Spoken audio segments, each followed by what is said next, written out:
اللہ تعالیٰ نے بہت سارے مواقع ایسے ہمیں عطا کیے ہیں جن میں ہم نیک اعمال کے ذخیرے کو کر سکتے ہیں اور اس کے لیے تیار کر سکتے ہیں۔ جیسا کہ ہم جانتے ہیں رمضان المبارک کا مہینہ نیکیوں کے اعتبار سے اپنا ایک مقام رکھتا ہے۔ جمعے کا دن اس کی ایک ساعت ہے جس میں اللہ دعاؤں کو قبول کرتا ہے۔ اسی طریقے سے دیگر مواقع ایسے ہیں جن میں انسان نیک اعمال کرے تو اللہ کے یہاں پر اس کا اجر و ثواب بڑھ جاتا ہے۔ آگے آنے والا جو مہینہ ہے ذی الحجہ کا مہینہ، اسلامی کیلنڈر کا 12واں مہینہ ہے، اس کے آنے والے 10 ایام، ابتدائی 10 ایام کے سلسلے میں ہمارے دین نے ہماری رہنمائی فرمائی ہے کہ بہت ہی قیمتی اور عظیم الشان ایام ہیں۔ ذی القعدہ کی آج 27ویں تاریخ ہے، کل اور پرسوں 28 اور 29 یعنی اتوار کو یہ مہینہ مکمل ہو رہا ہے یا پھر سوموار کو ہو رہا ہے۔ اس کے بعد جو مہینہ شروع ہوگا ذی الحجہ کا، اس کے ابتدائی 10 دن ہمارے دین کے اندر بہت اونچا مقام رکھتے ہیں ایمان والوں کے لیے۔ نیکیوں کا موسم ایمان والوں کے لیے آتا ہے، اللہ سے محبت کرنے والوں کے لیے آتا ہے اور اللہ کے دین کی عظمت کو جاننے والوں کے لیے آتا ہے، تو ان کے لیے ان 10 ایام کے مقام کو سمجھنا انتہائی ضروری ہے۔ اللہ تعالیٰ نے قرآن مجید کے اندر قسم کھا کر فرمایا کہ والفجر ولیال عشر، قسم ہے فجر کی اور 10 راتوں کی۔ 10 راتوں سے مراد مفسرین نے ذی الحجہ کے ابتدائی 10 راتوں کو مراد لیا ہے۔ اور قرآن مجید کے ساتھ ساتھ اللہ کے نبی صلی اللہ علیہ وسلم نے ایک حدیث کے اندر ارشاد فرمایا کہ ما من ایام العمل الصالح فیہا واحب الی اللہ من هذه الایام، یعنی ایام العشر۔ معنی یہ ہے کہ سب سے زیادہ محبوب عمل اعمال صالحہ کے اعتبار سے جو ایام ہیں جن میں اللہ تعالیٰ اعمال صالحہ کو بے حد پسند کرتا ہے، وہ ذی الحجہ کے ابتدائی 10 دن ہیں۔ کوئی بھی عمل آپ نیک کسی بھی دیگر ایام میں کریں، دیگر اوقات میں کریں، دیگر مہینے میں کریں، تو اس عمل کا جو نیک عمل آپ کریں گے ذی الحجہ کے ان 10 دنوں کے اندر جو فضیلت ہوگی وہ ان اعمال کو کیے ہوئے جو دیگر ایام میں کیے اس کو حاصل نہیں ہو سکتی ہے۔ اللہ کے نبی صلی اللہ علیہ وسلم سے پوچھا گیا اللہ کے نبی ولل جہاد فی سبیل اللہ، اللہ کی راہ میں جہاد کرنے کا بھی عمل اتنا ثواب اتنا نہیں ہوگا، اجر اتنا نہیں ہوگا؟ آپ نے فرمایا کہ ولل جہاد فی سبیل اللہ، ہاں جہاد فی سبیل اللہ بھی اس کا مقابلہ نہیں کر سکتا، الا یہ کہ الا رجل خرج بنفسه وماله فلم يرجع من ذلك بشيء، یہاں تک کہ ایک آدمی اللہ کی راہ میں اپنے جان و مال کے ساتھ نکلے اور پھر واپس کسی چیز کے ساتھ نہ آئے، یعنی اللہ کی راہ میں قربان ہو جائے، شہید ہو جائے، صرف وہی اس کا مقابلہ کر سکتا ہے۔ ایک دوسری حدیث میں آپ نے فرمایا کہ افضل ایام الدنیا ایام العشر، دنیا کے سب سے افضل ترین دن ذی الحجہ کے ابتدائی 10 دن ہیں۔ ان دنوں کا پوری سال میں کوئی مقابلہ نہیں کر سکتا ہے۔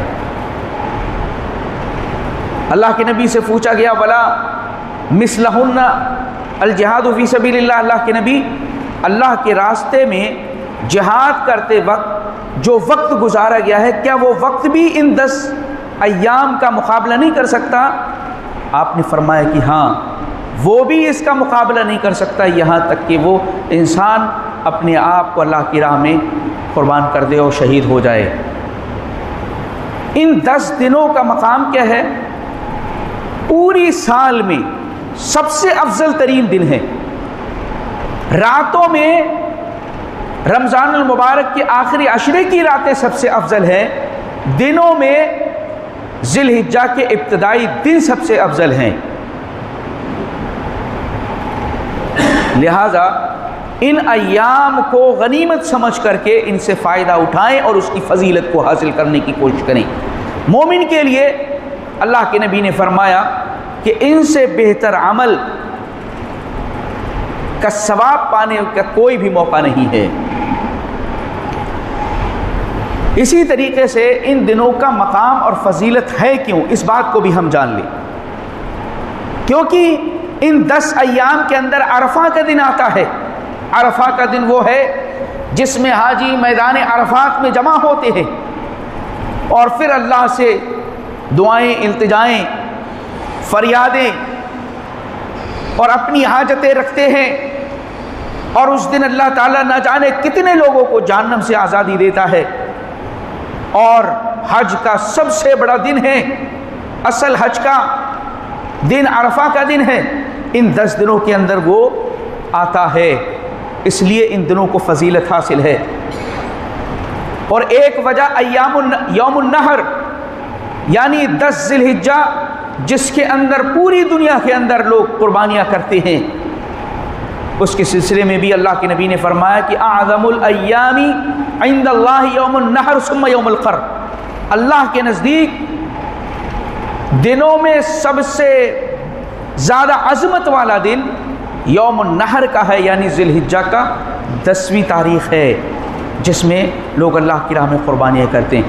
یعنی پورے سال میں سب سے قیمتی ایام، سب سے فضیلت والے دن ذی الحجہ کے ابتدائی دن، اور ان میں سے بھی سب سے زیادہ فضیلت والا دن ذی الحجہ کی 10ویں تاریخ یوم النحر ہے، جس میں لوگ اپنے جانوروں کی اللہ کی راہ میں قربانیاں پیش کرتے ہیں۔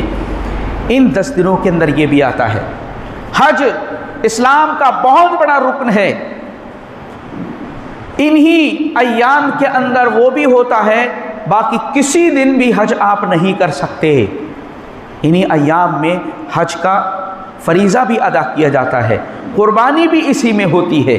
عرفہ کے دن کے سلسلے میں اللہ کے نبی نے فرمایا کہ جو شخص ایک دن کا روزہ رکھے اس کو کتنا ثواب ملے گا؟ صوم یوم عرفہ احتسب علی اللہ یکفر السنۃ التي قبلہ والتي بعدہ۔ یوم عرفہ 9 ذی الحجہ کے روزے کی فضیلت اللہ کے نبی نے بیان فرمائی کہ اگر کوئی ایک شخص ایک روزہ رکھتا ہے 9 ذی الحجہ کا تو اللہ تعالیٰ اس کے 2 سال کے گناہوں کو معاف کر دیتا ہے۔ یہ مقام حاصل ہے صرف ایک دن کو۔ تو یہ ساری عبادتیں، نماز ہے، صدقات ہیں، یہ ساری عبادتیں ان 10 دنوں کے اندر جمع ہو جاتی ہیں، اس لیے سب سے عظمت اور فضیلت والے دن یہ ہیں۔ ان دنوں کی فضیلت کا خیال رکھتے ہوئے، ان کے مقام کو سمجھتے ہوئے ہمیں ان دنوں کو گزارنے کی کوشش کرنی چاہیے۔ ان دنوں کو معمولی نہ سمجھیں۔ ایک مومن کی زندگی میں ہر پل جو اس کے رب سے قریب کرنے والا ہو بہت مقام رکھتا ہے۔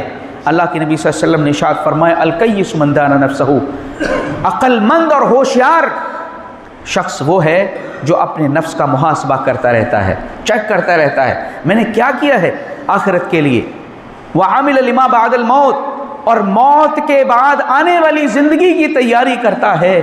وہ سب سے بڑا ہوشیار ہے، عقل مند ہے، جو آنے والی زندگی کی فکر کرتا ہے اور اس کے لیے جد و جہد کرتا ہے اور محاسبہ کرتا رہتا ہے۔ ان ایام کو ہم کس طریقے سے گزاریں، اس بات کا جاننا ہمیں ضروری ہے۔ سب سے پہلی چیز، ذی الحجہ کے چاند کو دیکھنے کا اہتمام کریں، چاند کو دیکھنے کا اہتمام کریے۔ جیسے عید الفطر کے چاند کو دیکھنے کا ہم اہتمام کرتے ہیں، عید الاضحیٰ کے لیے چاند دیکھنے کا ہم اہتمام کریں ذی الحجہ کے۔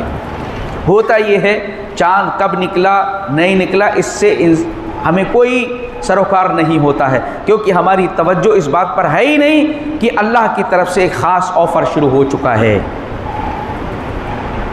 اس لیے اہتمام کریں۔ جب ہم اہتمام کریں گے دیکھنے کا تو پھر ہم کو اس کا احساس ہوگا کہ ان ایام کو ہم صحیح معنی میں اللہ کی عبادت میں گزار سکیں۔ اہتمام کریں کہ اس چاند کو دیکھیں کہ کب وہ نکلتا ہے، 29 کا ہے یا 30 کا ہے، اس کو ہم دیکھنے کی کوشش کریں۔ دوسرا یہ کہ ان ایام میں توبہ اور استغفار کی کثرت کریں، اللہ کی طرف رجوع کریں، اپنے گناہوں سے معافی تلافی کرائیں۔ رمضان المبارک کے بعد سب سے قیمتی ساعتیں جو حاصل ہونے والی ہیں وہ ذی الحجہ کے 10 دن ہیں ہمارے لیے، اور اس کے مقابل میں اور کوئی سا دن نہیں ہے، کوئی ساعتیں نہیں ہیں۔ اس لیے استغفار کریں، توبہ کریں۔ اور اسی طریقے سے 1 تاریخ سے لے کر کے 1 ذی الحجہ سے 9 ذی الحجہ تک آپ روزہ رکھ سکتے ہیں اور رکھنا چاہیے۔ اللہ کے نبی صلی اللہ علیہ وسلم کے سلسلے میں آپ کی ایک زوجہ محترمہ بیان کرتی ہیں کہ کان النبی صلی اللہ علیہ وسلم یصوم 9 ذی الحجہ، اللہ کے نبی صلی اللہ علیہ وسلم ذی الحجہ کے 9 دنوں کا روزہ رکھتے تھے۔ تو آپ 9 کا اہتمام کریں یا زیادہ سے زیادہ کا اہتمام کریں، اور خاص طور سے 9 ذی الحجہ کا عرفہ کا روزہ ضرور رکھیں، جس کی فضیلت اللہ کے نبی نے یہ بیان فرمائی کہ 2 سال کے گناہوں کا کفارہ بن جاتا ہے یہ روزہ۔ اسی طریقے سے ان ایام میں ہمیں کیا کرنا ہے؟ زیادہ سے زیادہ اللہ کی تسبیح، اس کی بڑائی، کبریائی اور اس کی حمد و ثنا بیان کیا کریں۔ اللہ کے نبی صلی اللہ علیہ وسلم نے ایک حدیث کے اندر ارشاد فرمایا کہ ما من ایام اعظم عند اللہ واحب الیہ فیہن من هذه الایام، آپ نے فرمایا کہ سب سے عظیم دن اللہ کے نزدیک اعمال کرنے کے اعتبار سے یہ 10 دن ہیں، ذی الحجہ کے ابتدائی 10 دن۔ فاکثروا فیہن من التہلیل والتحمید والتسبیح، تو ان میں اللہ کی الوہیت کو بیان کریں، اس کی حمد بیان کریں اور اس کی تسبیح بیان کریں۔ لا الہ الا اللہ، اللہ اکبر، الحمدللہ، سبحان اللہ، اور اس قسم کے جتنے احادیث میں الفاظ آئے ہیں، سبحان اللہ، الحمدللہ، اللہ اکبر، لا الہ الا اللہ، ولا حول ولا قوت الا باللہ، یہ اس قسم کے الفاظ جو احادیث کے اندر بیان کی گئے ہیں ان کی کثرت کرنا چاہیے۔ آپ نے فرمایا کہ فَأَكْثِرُوا فِيهِنَّ، ان الفاظ کو، ان تسبیحات کو کثرت کے ساتھ کیا جائے۔ اسی طریقے سے تکبیرات کا اہتمام کرنا چاہیے ان 10 دنوں میں۔ تکبیر دیکھیں 2 طریقے کی ہیں، ایک تو تکبیر مطلق ہیں، دوسرے مقید ہیں۔ تکبیر مطلق 1 ذی الحجہ سے ہی شروع ہو جائیں گی اور 13 تاریخ کی شام تک چلیں گی۔ لا الہ اللہ اکبر، اللہ اکبر، لا الہ الا اللہ، واللہ اکبر، اللہ اکبر وللہ الحمد، 1 تاریخ سے لے کر کے 13 تک یہ مطلق ہے، کسی بھی وقت آپ ان کو کہیں، نماز سے پہلے، نماز کے بعد، بازاروں میں، آفس میں، جو تجارت جہاں کاروبار کر رہے ہیں وہاں پر کریں، گھر میں ہیں وہاں پر، بچوں کے ساتھ، رشتہ داروں کے ساتھ، جہاں بھی ہیں تکبیرات کا سلسلہ جاری رکھیں۔ صحابہ کرام کا معمول بیان کیا گیا، کان ابن عمر و ابو ہریرہ رضی اللہ تعالی عنہما، حضرت ابو ہریرہ اور عبداللہ ابن عمر رضی اللہ عنہما یخرجان الی السوق، بازاروں کی طرف نکل جاتے تھے ان دنوں میں، یکبرانی، اور تکبیر بیان کرتے تھے، وَيُكَبِّرُ النَّاسُ بِتَكْبِيرِهِمَا، اور ان کی تکبیروں کو سن کر کے لوگ بھی تکبیر بیان کیا کرتے تھے، یعنی ایک فضا گونج جاتی تھی اللہ کی حمد و ثنا، کبریائی، بڑائی سے۔ اس لیے تکبیرات کا اہتمام ہمہ وقت کرتے رہیں، جو بھی کام کر رہے ہیں آپ تکبیر کا اہتمام کرتے رہیے۔ اور تکبیر مقید کیا ہے؟ 9 ذی الحجہ کی فجر سے لے کر کے 13 ذی الحجہ کے اینڈ تک نمازوں کے بعد اہتمام اس کا کرنا، کہ تکبیرات کو پڑھنا، یہ مقید ہے۔ مطلق یہ ہے کہ آپ 13 تاریخ تک اللہ کی تکبیر بیان کرتے رہیں۔ دراصل غور فکر اگر ہم کریں تو یہ ساری چیزیں اللہ تعالیٰ نے ہمارے لیے اس لیے عطا فرمائی ہے۔ حج ایک اللہ کی عبادت اور اس کا دینی بہت اہم فریضہ ہے، اسلام کا رکن ہے، ہر شخص اس کو انجام نہیں دے سکتا ہے، ہر شخص کے اندر طاقت نہیں وہ خانہ کعبہ تک پہنچ پائے اور اللہ کے گھر کا طواف کر سکے اور اعمال حج کو انجام دے سکے۔ تو جو لوگ حج کو نہیں جا سکتے ان کے لیے کچھ ایسے اعمال اللہ تعالیٰ نے ان ایام میں بیان فرمائے ہیں تاکہ ان سے مشابہت آپ کے اندر پیدا ہو جائے۔ حاجی لوگ تلبیہ پکارتے ہیں، آپ تکبیرات کا اہتمام کریں۔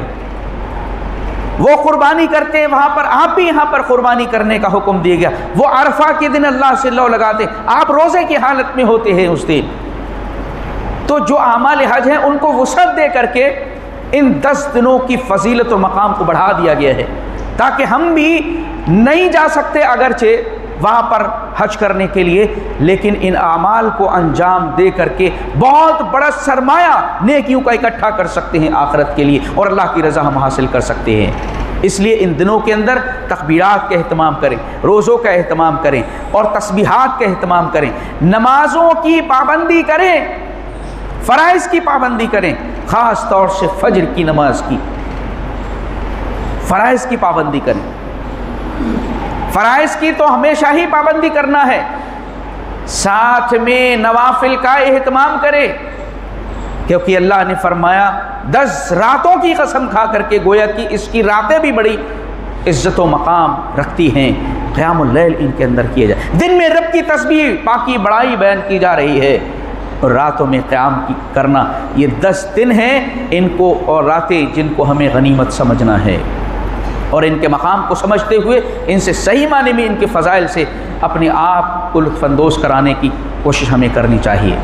اسی طریقے سے صدقہ و خیرات بھی کرتے رہیں، صدقہ کریں اللہ کی راہ میں جو کچھ اللہ نے دیا ہے۔ وَأَنفِقُوا مِمَّا رَزَقْنَاكُم مِّن قَبْلِ أَن يَأْتِيَ يَوْمٌ لَّا بَيْعٌ فِيهِ وَلَا خُلَّةٌ وَلَا شَفَاعَةٌ، اس دن کے آنے سے پہلے جس دن نہ کوئی دوستی کام آئے گی، نہ کوئی سفارش کام آئے گی۔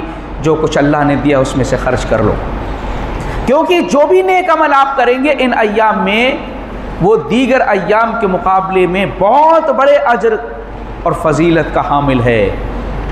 دیگر ایام میں وہ اجر نہیں ملے گا جو نیکیوں کا ان دنوں کے اندر ثواب ملے گا اور اس کا اجر ملے گا۔